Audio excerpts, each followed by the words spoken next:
Bello, decano de la Facultad de Educación de la Universidad Peruana Cayetano Heredia, distinguidos conferencistas, Comité de Educación Comunitaria, representantes de la DGIVIRA, del Ministerio de Educación, docentes y público en general. Le damos la más cordial bienvenida a todos los presentes en nuestra conferencia Desafíos de la Educación Comunitaria en Latinoamérica.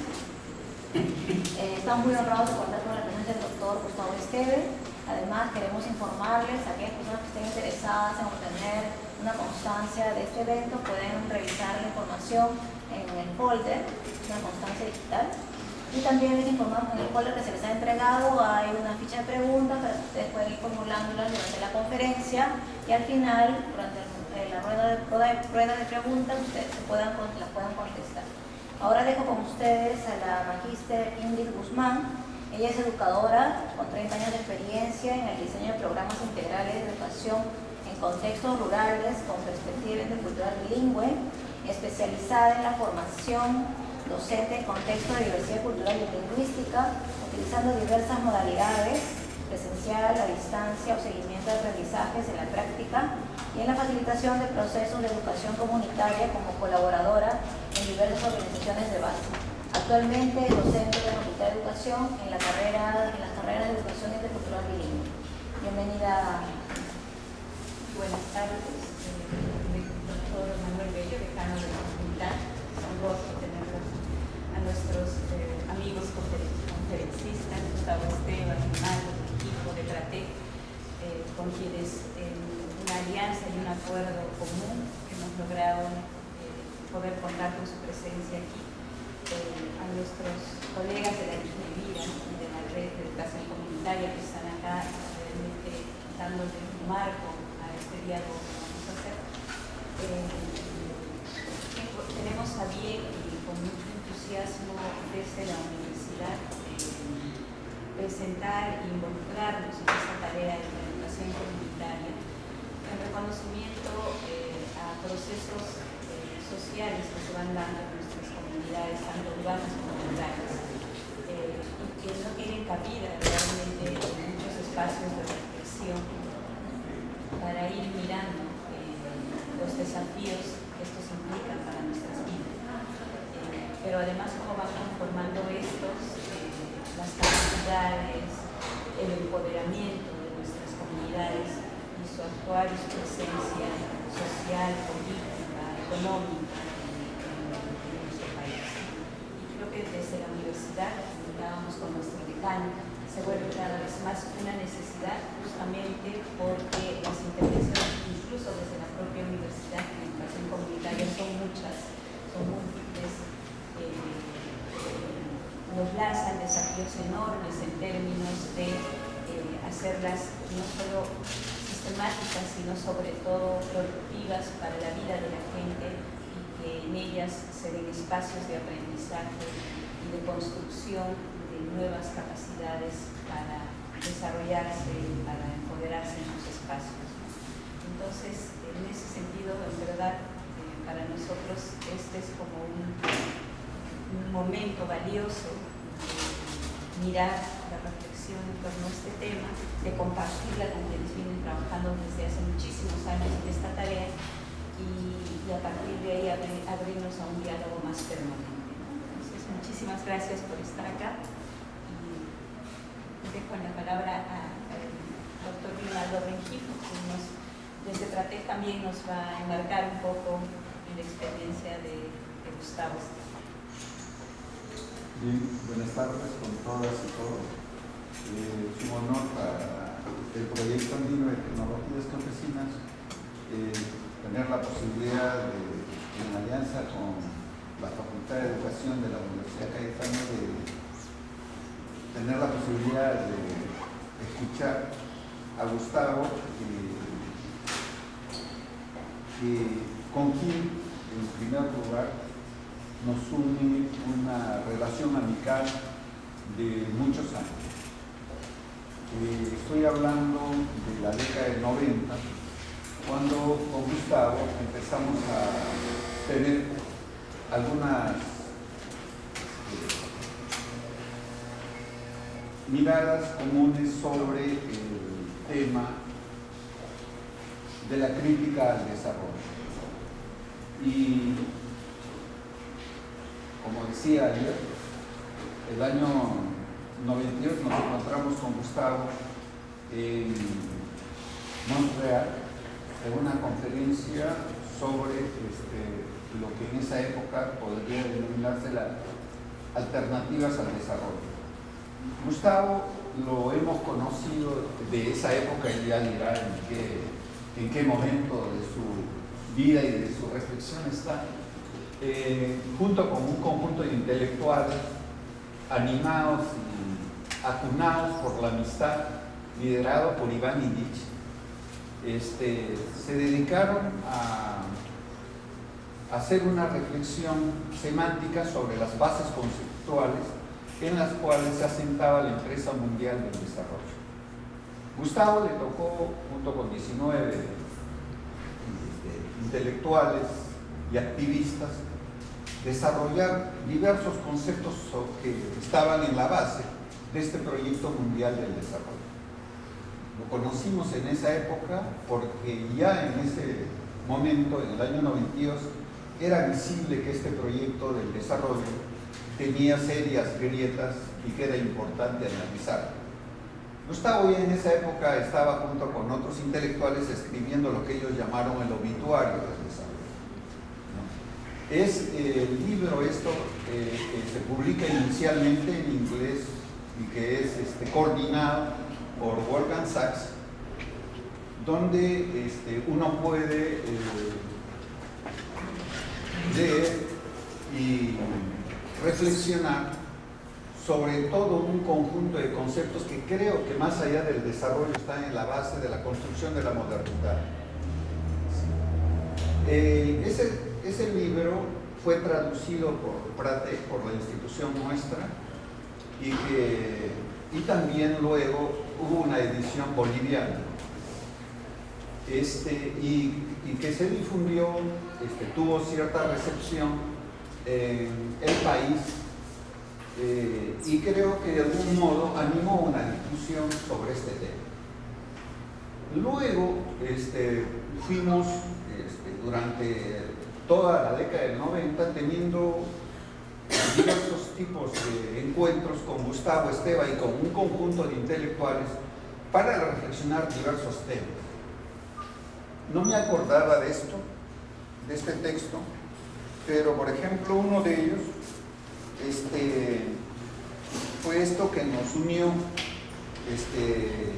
y que luego fue Repensando Freire.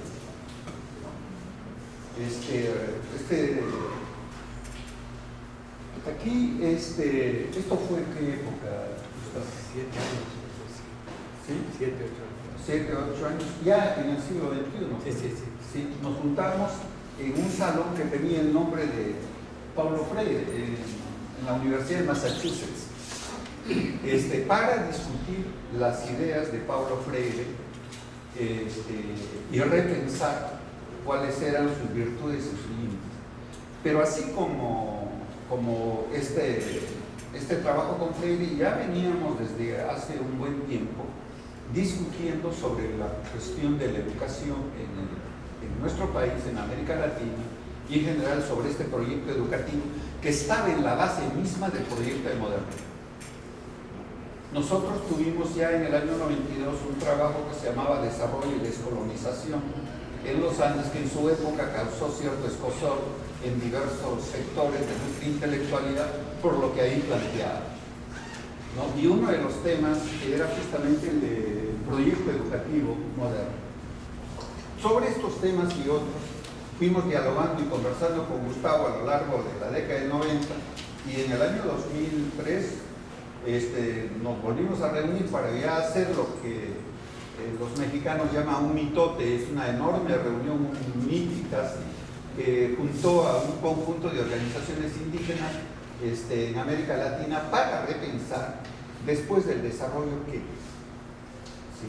A raíz de eso salió un texto que se llamó América Profunda, donde creo que se dan algunas pistas y reflexiones de lo que puede ser la construcción de un mundo más allá del desarrollo, o simplemente distinto a ese proyecto del desarrollo.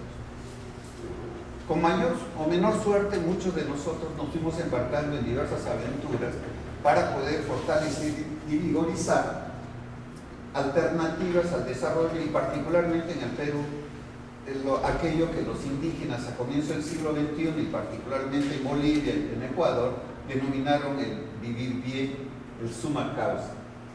Y entonces muchos de nosotros empezamos a ver qué significaba educación dentro del concepto de buen vivir o del summa causa. Y eso lo cual nos llevó a explorar formas de... Nosotros ya no llamábamos educación allí, pero oficialmente se conoce como educación comunitaria, modalidades de regeneración de los saberes dentro de las comunidades indígenas, tanto andinas como amazónicas. Estos hallazgos y estas reflexiones fueron durante estos tiempos conversando con Gustavo, y en muchas ocasiones estuvimos en México conversando con Gustavo y un conjunto de colegas sobre este tema de la educación comunitaria y sus vinculaciones con la educación oficial, ¿no? Sus encuentros y sus desencuentros, y por qué la educación oficial tenía algunas dificultades para aprender justamente en las organizaciones, en las comunidades indígenas y campesinas de la América. No es gratuito que año tras año se celebra la exclusión de una parte importante de la sociedad peruana cuando se hacen las evaluaciones PISA. ¿Me explico? Cada año hay una celebración de la exclusión que ya suena a algo crónico y algo que amerita pensar. Justamente los guardianes de lo que más se atesora y quiere el Perú, que es la biodiversidad, porque son en las comunidades campesinas e indígenas donde está la mayor cultivo de la biodiversidad, tanto agrícola como natural, son los que obtienen las peores calificaciones en el sistema educativo. Sin embargo, los que obtienen mejores logros dentro del sistema educativo, calificados por el ESE y por las evaluaciones censales, son los lugares donde hay mayor homogeneidad cultural. ¿Me explico?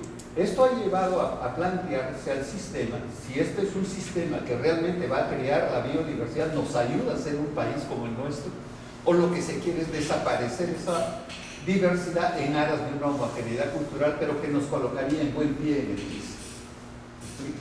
Estos debates son los que se están dando hoy día en el Perú y en varias regiones de América Latina, porque no es gratuito que todos los indígenas de América Latina no califican en el PISA. Parece que ese sistema está hecho para otro tipo de sociedades, entonces de nada valen las comparaciones. Yo siempre he dicho, oye, que nos comparen, pues, bueno, además las comparaciones son malas. Hay un vals que dice, creo que algo, una cosa de esas, pero si tuviésemos un país con esta biodiversidad, con esta pluralidad ecológica, con esta diversidad cultural semejante a un país como endiabladamente serio y complejo como el Perú, me avisan si encuentran un país en el mundo como el nuestro. Entonces allí podríamos conversar qué tal nos va bien en los sistemas educativos de a uno y a otro, pero no comparen papas con camotes. Pero esos son los desafíos que nosotros tenemos dentro de este sistema. Pero no me voy a alargar, porque en realidad lo que tenía que hacer yo es una presentación de mi amigo Gustavo Esteban. Sí, no vaya a parecer que estamos otra vez, acabamos de estar hace 2 meses en Guadalajara junto con Gustavo. Oye, Gustavo, sin más preámbulos, hermano, échale nomás.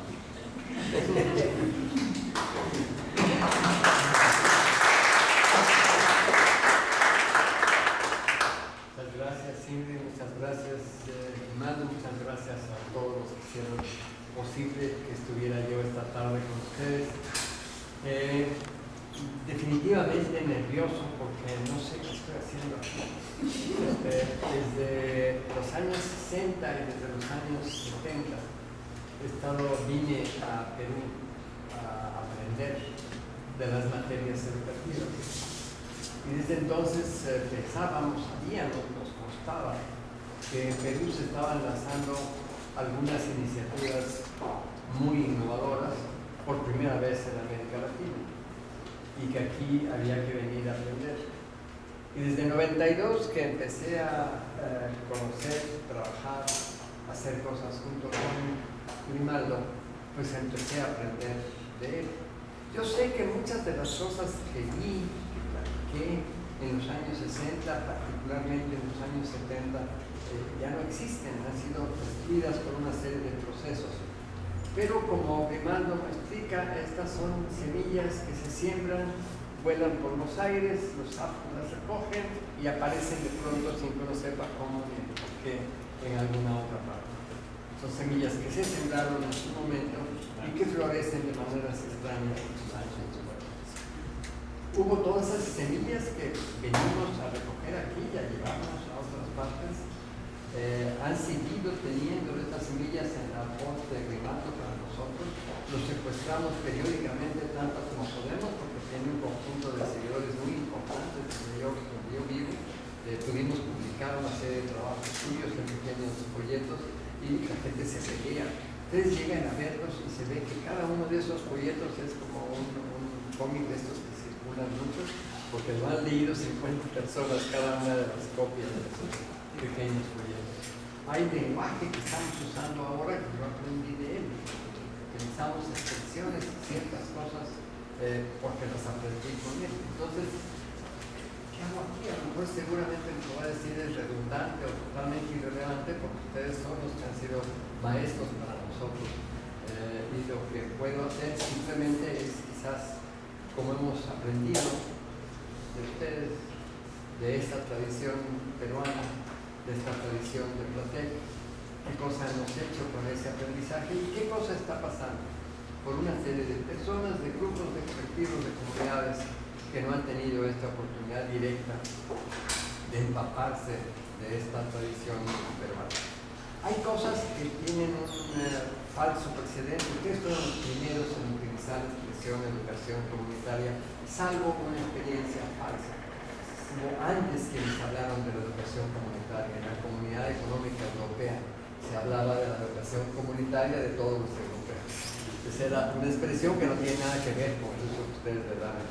Había una educación para los miembros de todos los países que formaban la Comunidad Económica Europea. Y había una serie de textos y una serie de currícula, una serie de materiales relacionados con la educación comunitaria en Europa. Que no tiene nada que ver con lo que ustedes llamaron educación comunitaria, que lleva aquí muchos años y que otra serie de países han estado multiplicando en años recientes. Como eso hay muchas de las cosas que también fueron los primeros sobre la educación bilingüe intercultural y esas cosas son innovaciones que nacen aquí y luego se reproducen en otros países. Obviamente no voy a hablar de eso, ustedes son los primeros y los expertos que llevan más tiempo en ese recorrido. Estoy de alguna manera atrapado en el título y quisiera decir bien por qué. La bandera del desarrollo estaba francamente deshilachada en los años 80. Cuando nació en los años 50, el momento estelar de la empresa del desarrollo, después de que Truman acuña el término su desarrollo en 1949 y que empieza esta empresa del desarrollo, hay un momento estelar de esta empresa en que todo el mundo está siguiendo. Los que están en el bloque norteamericano, como los anti-yankees, están todos siguiendo esa empresa del desarrollo que ha reformulado el sentido del socialismo, que ha replanteado todo el esquema de orientación pública en todos los países del mundo. Está la gran empresa del desarrollo, pero en los años 80 ya sabemos que esa empresa está quebrada. Los elementos están muy claros. En los años 80 sabemos que las dos promesas de Truman son totalmente imposibles y que vamos al revés de lo que prometió. Truman prometió una cosa primero, dijo, están ustedes en las áreas subdesarrolladas, nosotros vamos a compartir con ustedes todos nuestros avances científicos y tecnológicos y así ustedes nos van a alcanzar. Entonces, Lottinger fue un gran estadístico, prepara en los años 50 una gran estimación, cuánto van a tardar países como México, Brasil en llegar a ser desarrollados. bueno, tardarán 25 años y si son muy flojos como somos, pues van a tardar 50, pero no más que eso. El Banco Mundial en los años 80 fue la década que se llamó la década perdida para el desarrollo en América Latina. En esa década, a principios de la década, el Banco Mundial prepara una nueva estimación y es cuando dice un país como Mauritania, si sigue como va a tardar nada más 2.223 años en llegar al desarrollo. Y países como México, Brasil no requieren tanto, unos 400, 500 años basta. Es decir, nunca, sabíamos que nunca íbamos a llegar. Y también Truman dijo, bueno, cuando avancen los subdesarrollados, entonces habrá una cierta igualación en el mundo, habrá justicia en el mundo. Los países estarán más o menos en la misma situación. En 1960, los países ricos eran 20 veces más ricos que los pobres. 20 años después, gracias al desarrollo, los países ricos eran 46 veces más ricos que los pobres. Para nosotros era claro, en ese momento sabíamos que el desarrollo era un negocio formidable para los países ricos, pésimo para nosotros. Era un momento de confusión. Había gente muy enojada por estar siempre a la cola en esta carrera general. ¿Por qué estamos atrás? ¿Por qué seguimos estando atrás? ¿Por qué estamos cada vez más atrás? Y hubo algunos que dijeron, ok, mi país no se va a desarrollar, no vamos a estar nunca desarrollados, pero yo me junto a las minorías desarrolladas y yo voy a tener todos los bienes de lo que se llama desarrollo, todos los bienes que tienen los desarrollados dentro de un contexto subdesarrollado. Otros descubrimos la revelación que parece muy tonta de que todavía tenemos nuestras propias maneras de decir qué cosa es vivir bien y que no teníamos por qué adoptar la definición universal de la buena vida que había sido establecida por los norteamericanos como una forma de definir, de estabilizar, de crear un emblema para la economía norteamericana. Al final de los años 80 era una bandera realmente deshilachada. Los propios norteamericanos que crearon su emblema, el desarrollo para mantener su hegemonía, se dan cuenta que no pueden seguir impulsando ese emblema y deciden abandonarlo e inventar otro de globalización que ya no tuvo el éxito del primero. En esas condiciones de desconcierto, de que no se sabía bien qué pasaba, cuando escribimos ese obituario del desarrollo, el diccionario del desarrollo, ese diccionario, este año se celebra 25 años del diccionario, están haciendo una serie de eventos para ver qué ha pasado en estos 25 años con el discurso del desarrollo. Nos viene de esta región del mundo la expresión buen vivir. Esto fue en toda América Latina, pero desde luego muy claramente en México, una posibilidad de entender cómo se había dado ese cambio. En lugar de la definición universal de la buena vida que habían establecido los norteamericanos y que planteaban que el destino universal era ser como ellos, era adoptar el American Way of Life, algo enteramente imposible. Había la expresión buen vivir que nació desde el primer momento como algo plural. Luego la definición alternativa, aquí está la norteamericana y aquí tenemos ahora otra, la que ha venido de los pueblos originarios. Nace plural, nace como una definición de vivir bien que es diferente en distintas culturas, comunidades, distintas personas. Entonces, buen vivir para nosotros viene a ser claramente el sustento de una posición que se coloca más allá del desarrollo. Si lo que estábamos haciendo, ante la pregunta de Iván Illich después del desarrollo, ¿qué? Estábamos diciendo, aquí ya desmantelamos el discurso del desarrollo, ya no queda nada. Es un discurso que debe desecharse, que estábamos diciendo el futuro del desarrollo radica en la arqueología, porque solamente una mirada arqueológica nos permitiría explorar las ruinas dejadas por el desarrollo. Y con esto queríamos decir, el desarrollo ya no está en nuestro presente y mucho menos en el futuro. Y entonces viene el buen vivir diciendo, ahora podemos seguir nuestras propias definiciones de qué es vivir bien, adoptar nuestros caminos múltiples, plurales, con toda la pluralidad de la realidad. Adoptamos el buen vivir, está caminando por el mundo. El buen vivir es la expresión que actualmente se está utilizando por todas partes para decir qué cosa es estar más allá del desarrollo. Entonces viene mi predicamento. cabe educar en el buen vivir. Podemos meter la educación en el buen vivir. Estaba claramente en el desarrollo. En 1953, como la educación estaba centralmente en el paquete para desarrollarse, ¿cómo van a llegar los subdesarrollados al desarrollo? Con educación. Convocatoria de la UNESCO, una gran reunión en América Latina. ¿Cuál es el problema de la educación en América Latina? En 1953 los expertos declaran: el problema es la indiferencia e incluso resistencia de los padres a la educación. En América Latina los padres no están queriendo mandar a los niños a la escuela.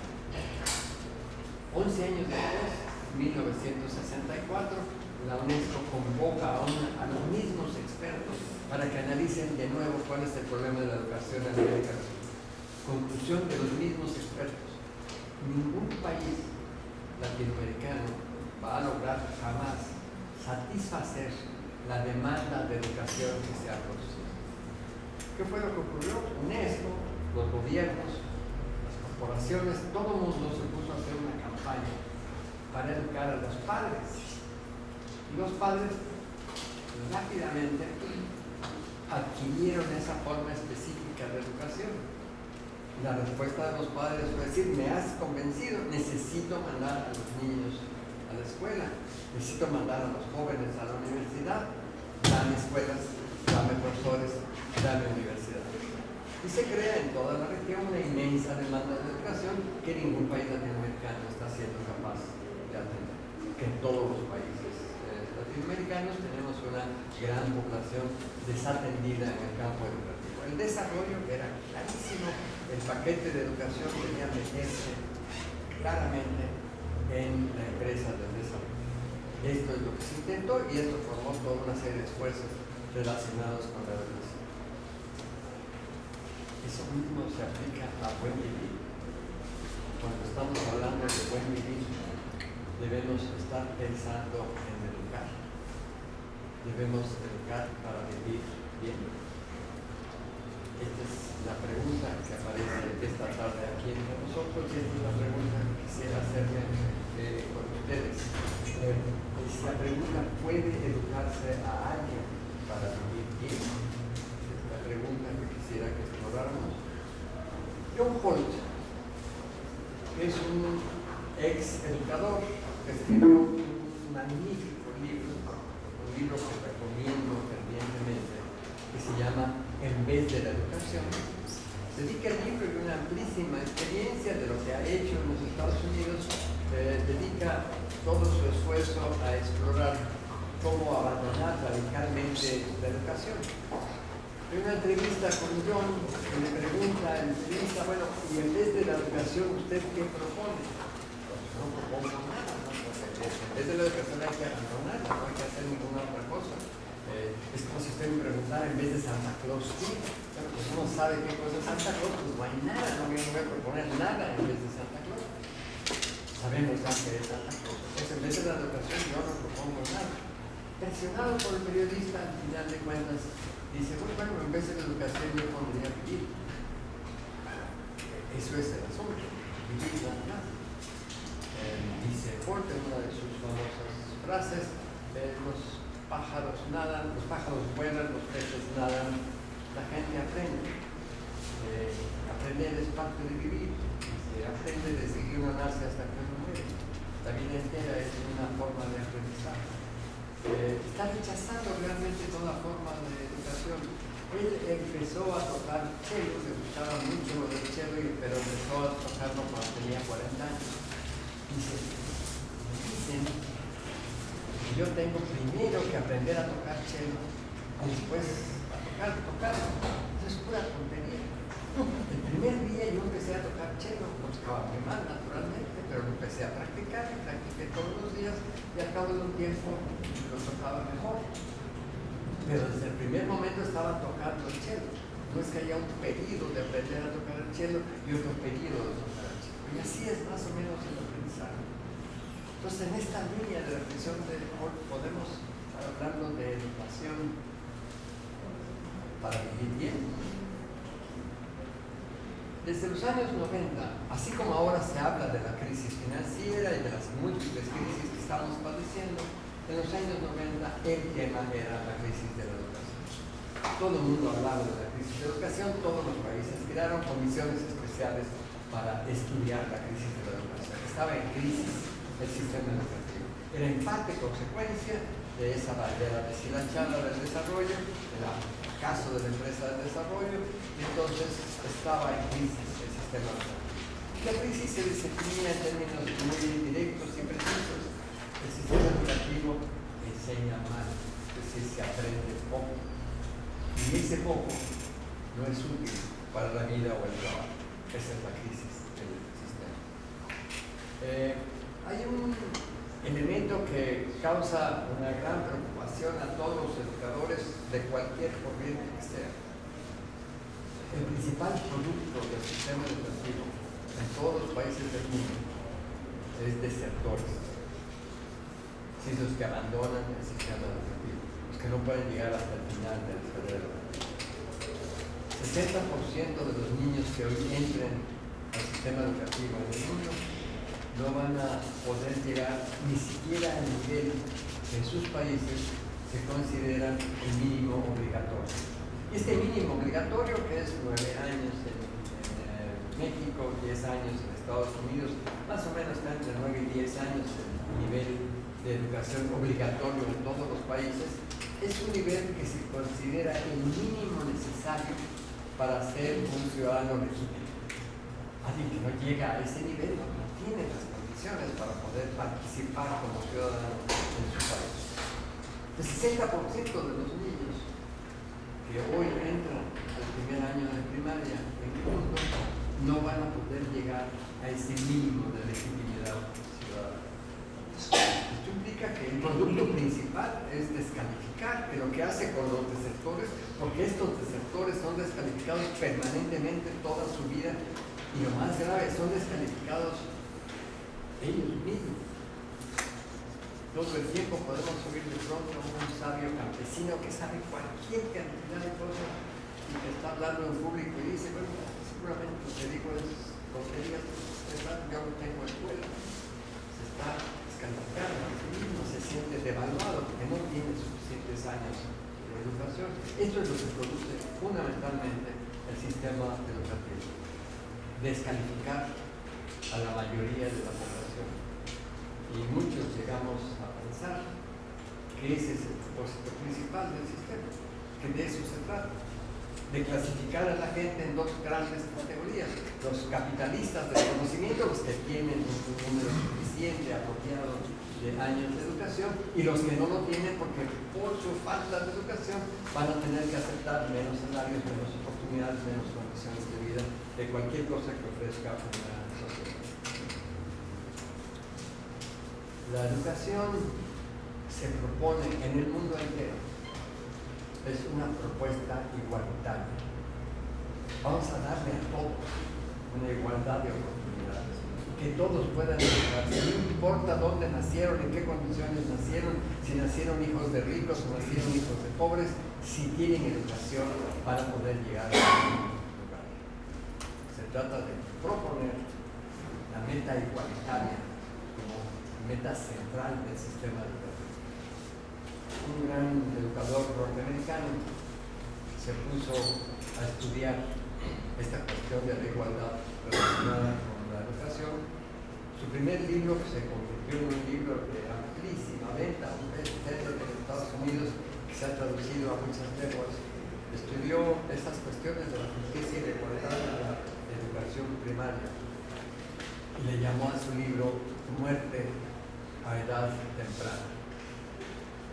Le exigen que estudie un poco más este problema de la desigualdad o la igualdad producidas por el sistema.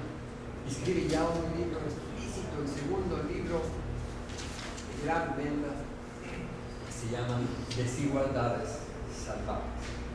El estudio lo que hace es mostrar lo que es la experiencia mundial, que la educación, en lugar de servir para corregir formas de desigualdad derivadas de la condición en que cada quien está a partir de las condiciones de su nacimiento, lo que hace la educación es básicamente agravar las desigualdades sociales.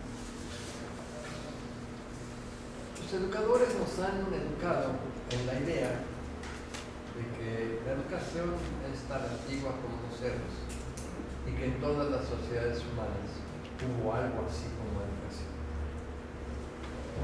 Eso es realmente inventar la historia y colonizar el pasado con las teorías actuales. La educación es un invento estrictamente moderno, que nació como el capitalismo y para el mismo propósito.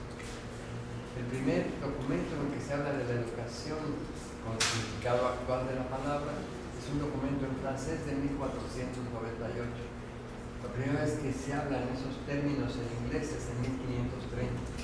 En 1632, es decir, en pleno siglo XVII, Lope de Vega está escribiendo una obra de teatro comiquísima, es realmente muy, muy divertida, en que está jugando Lope de Vega en esa obra de teatro con el nuevo significado de la palabra educación.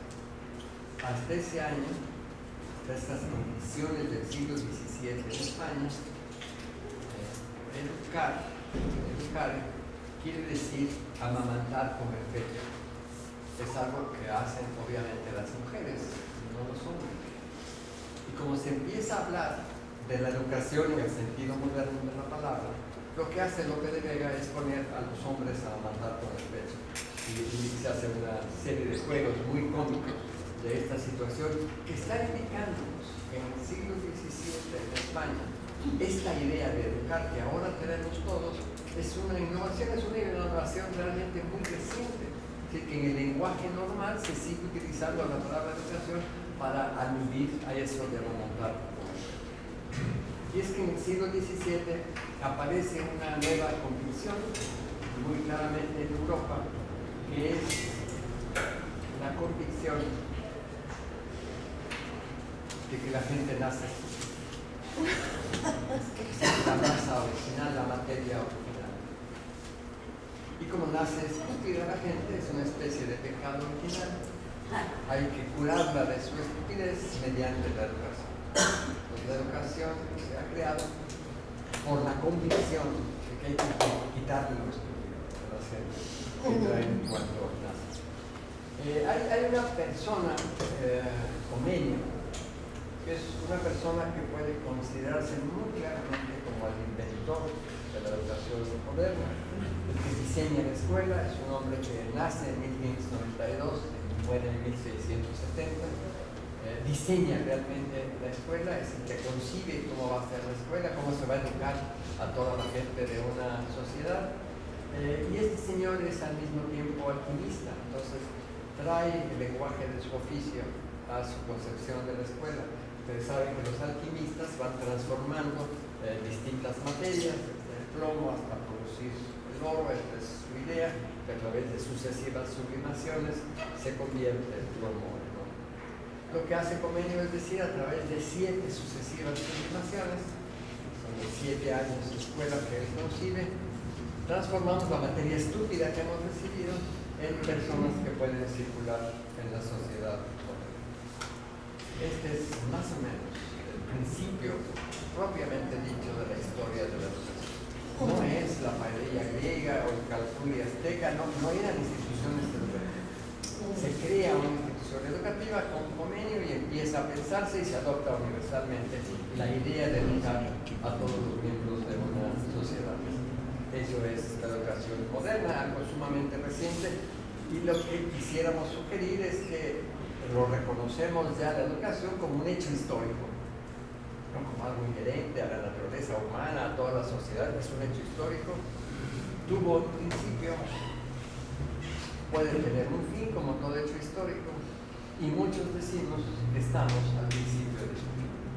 Estamos presenciando ahora cómo se acaba esa invención moderna que se llama educación. Estamos en la fase de su extinción.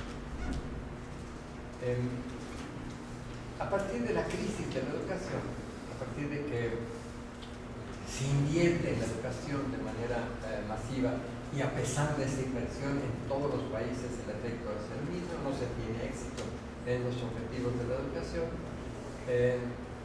dice que la educación es para preparar a la gente para la vida y para el trabajo, no se le está preparando a la gente para la vida y para el trabajo, y se está viendo que está la gente descalificada a través del proceso educativo. Se redefine la crisis de la educación planteando que, primero, la mayoría de los que reciben la educación no recibe suficiente educación. Esto es el problema. Y los que reciben la educación, los que llegan hasta el final del proceso educativo, no tienen lo que se supone que deben tener, que es un empleo en aquello que estudiaron. Está en el propósito, está la promesa de la educación. A todos desde niños se les está diciendo: tú sigue tus estudios y al final, cuando termines, sales con tu diploma y ya te van a estar esperando con el empleo. Cuando yo terminé mis estudios, cuando empecé mis estudios universitarios hace mucho tiempo, había 3 empleos esperándonos. Apúrate porque ahí están, tienes que escoger 3 muy buenos empleos. Hay un estudio reciente en México que solamente 8 de cada 100 egresados de todas las universidades de México van a poder trabajar alguna vez en su vida en aquello que estudiaron. En países como Estados Unidos la cifra no es tan baja, es 28 de cada 100. Así que cada 7 de cada 10 egresados de todas las universidades norteamericanas no van a poder nunca trabajar en aquello que estudiaron. Cuando el hijo de un campesino está manejando un taxi, está muy feliz con su coche, muy yendo para acá y para allá. Cuando es un filósofo, un ingeniero, un abogado manejando un taxi, dice: pasé 20 años quemándome las pestañas. Obviamente no se necesita para manejar un taxi 20 años, y eso está pasando en todas partes del mundo. No hay empleos para los que se gradúan. Hay una cifra que es cada vez más espeluznante y que se repite en país tras país. La categoría de mayor desempleo hoy en el mundo es la de los graduados recientes.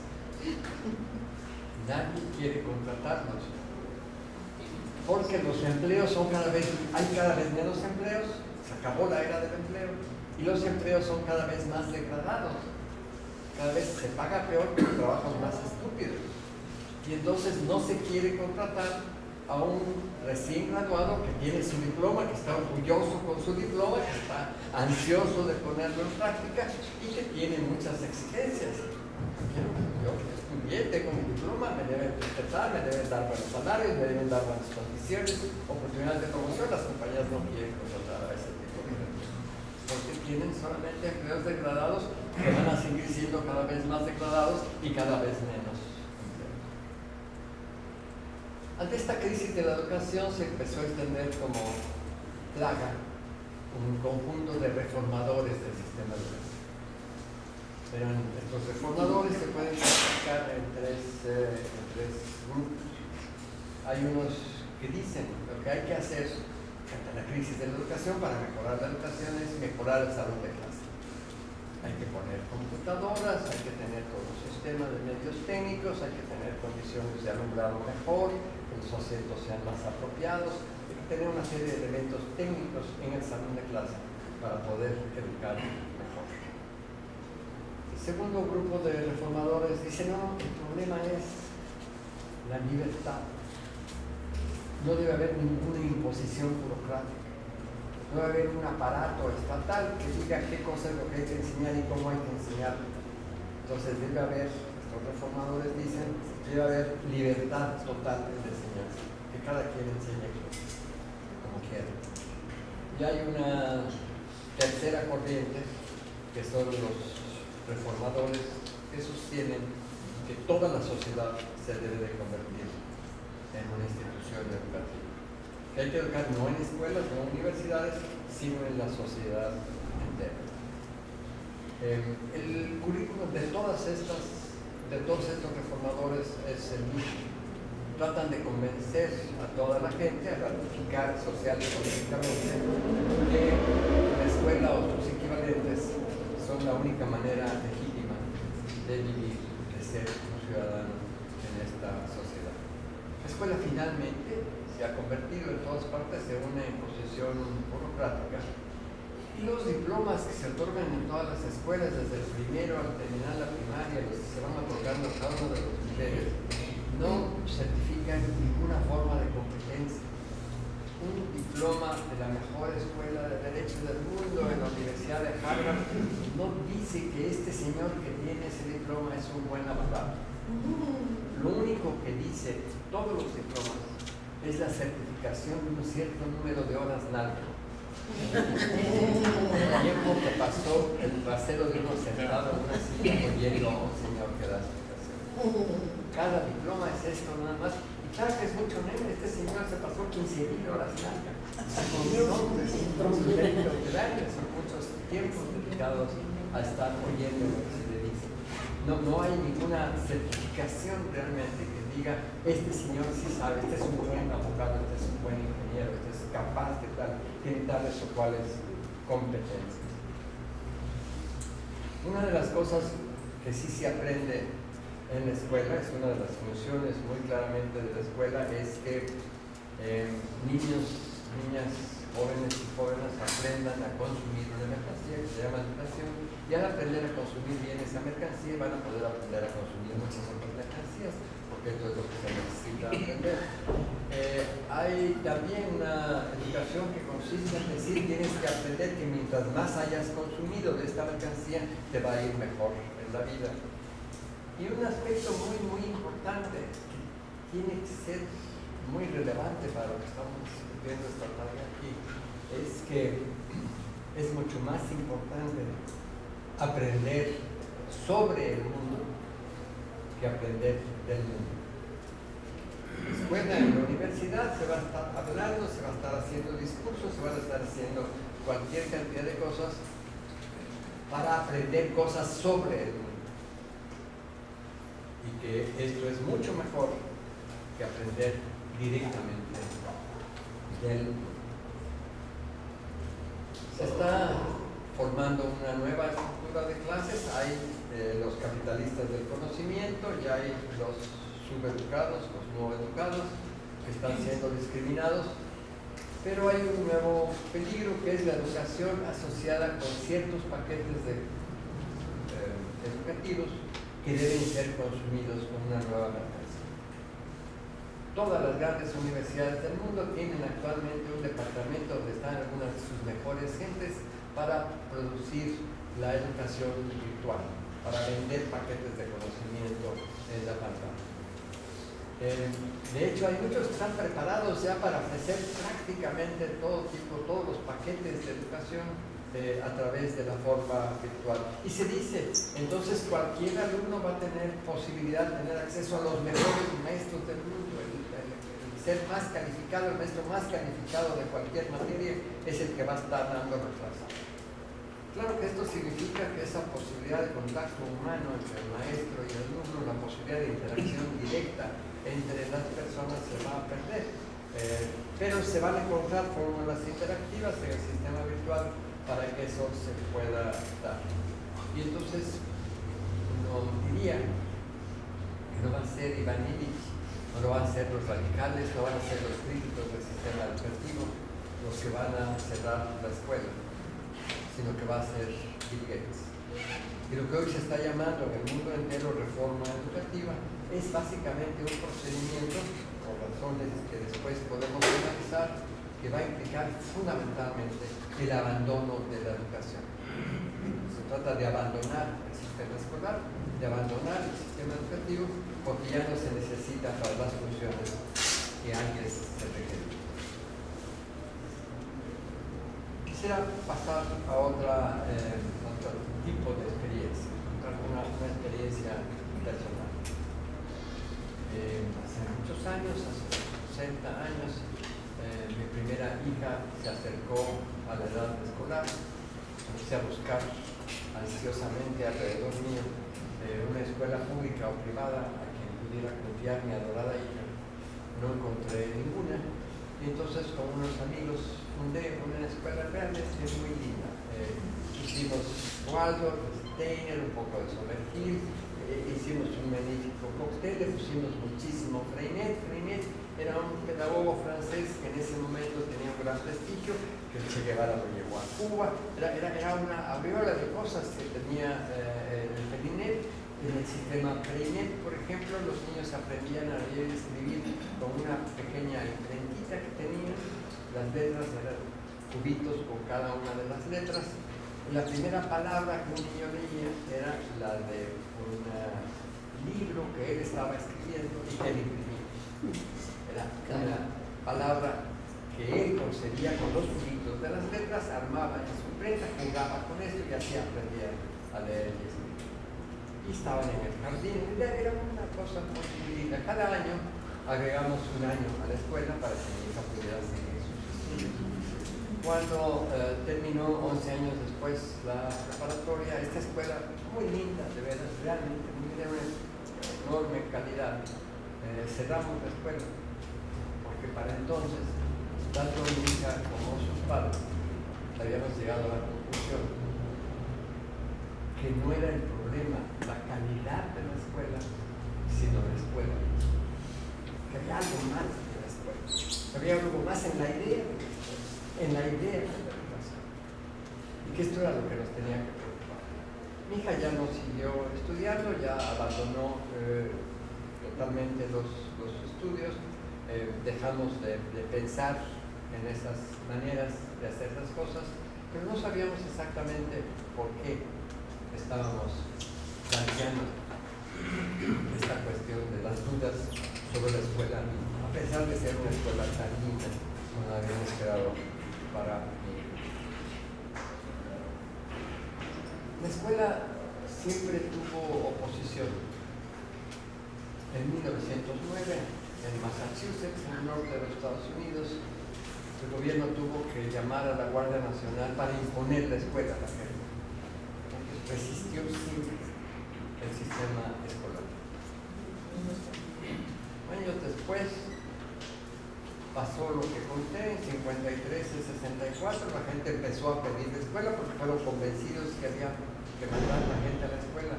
Pero algo empieza a cambiar en estos últimos años. Poco después de que cerramos la escuela de mi hija, de que cerramos esta preparatoria, fui a visitar a un amigo que es un doctor de café, doctor campesino en el Estado de México, en Michoacán, y cuando estábamos en la cena, después que terminó la cena, llegó su hijo, y vi en la cara de don Ricardo una cierta sonrisa peculiar. No quería maltratar a su hijo, pero quería hacer algo esa noche delante de mí. Y dijo: Juanito, quiero por favor que me expliques qué cosa es eso, cuál es el negocio de la universidad. Sabes, yo soy muy pendejo, yo no fui a la escuela, yo no tengo nada, que no he aprendido, entonces no sé qué cosa es eso de la universidad, para qué es la universidad. Cuando tú saliste también aquí en la escuela primaria, estamos felices, hicimos una gran fiesta, te mandamos a la escuela secundaria al siguiente pueblo. Cuando nos dijeron que habías salido el primero en la clase, estábamos orgullosísimos, y claro que te mandamos a la preparatoria. Cuando supimos que en la prepa te habías ganado una beca para ir a la Ciudad de México a estudiar universidad, para estudiar tu carrera de leyes, bueno, fue un fiestón, hicimos aquí. Estamos orgullosos y toda la familia te estuvo apoyando. Cuando encima nos dijeron que había sido el primero en el grupo allá en la Ciudad de México, en la universidad, que salías como el primero, bueno, esta no fue fiesta de tu familia, fue fiesta de todo el pueblo, era un triunfo y habíamos demostrado que es famoso chilango, es uno de nosotros que era mejor que todos ellos. Pero mírate ahora, Juanito, estás flaco, estás descolorido, no estás comiendo bien. Mira a tu hermano que se quedó aquí para apoyarte, está robusto, no te quiere. Y lo peor, Juanito, él está ganando en 3 meses lo que tú ganas en un año. Y yo sé que no es tu culpa, que así están todos tus compañeros. No entiendo cuál es ese negocio de la universidad. Por favor, explícame. Y en realidad lo que estaba diciendo Ricardo era lo contrario, sabía muy bien de qué estaba hablando. Estaba diciendo después: no, yo tengo mi dignidad, yo he podido llevar una buena vida, yo puedo estar viviendo bien sin haber tenido que pasar por todo eso que tú has tenido que pasar. Y tú no estás llevando una buena vida, tú no estás viviendo bien, Juan. Tú no estás después de 20 años de haber estudiado mucho y haber sido el primero todo el tiempo, todo el proceso escolar. Esto no te llevó de ninguna manera a una buena vida. Y yo aquí, con tu hermano, estamos viviendo muy bien a nuestra manera, sin haber pasado por esto. Este es un poco el cambio que empezamos a notar en muchas partes. Hace 30 años empezamos a hacer una campaña contra los diplomas. Empezamos a decir, debemos prohibir que se expidan diplomas, porque los diplomas están sirviendo para discriminar a la gente, para descalificar al que no tiene diploma. Entonces, si nadie puede existir, porque decíamos, alguien enseña diploma, 10 años de cárcel. Alguien te pide en una empresa, a ver, enséñame tus diplomas, 10 años. No teníamos mucha esperanza de que se produjera la legislación que teníamos para castigar con cárcel a quien enseñara diplomas o nos pidiera, pero queríamos un debate público y el debate público se produjo. Y el debate público considera si aceptamos tu babosa legislación, ya nadie va a ir a la escuela, porque la gente ya se dio cuenta que va a la escuela para obtener el diploma. Si se trata de aprender, hay muchas otras formas de aprender que son mucho mejores. Entonces necesitamos seguir dando los diplomas porque es la única manera de conseguir que la gente siga yendo a la escuela. Después empezamos hace 20 años a hacer la política inversa. Ahora vamos a dar diplomas a todos. Y nos pasaban cosas muy curiosas. Empezamos a tener unas reuniones, había unas reuniones de unos sanitarios ecológicos. Después de una semana, la gente que asistía a estos cursos de sanitarios ecológicos sabía todo lo que hay que saber sobre el drenaje, sobre la contaminación, sobre el proceso aeróbico y anaeróbico. Y una gente se interesó y les fueron a hacer unas entrevistas de televisión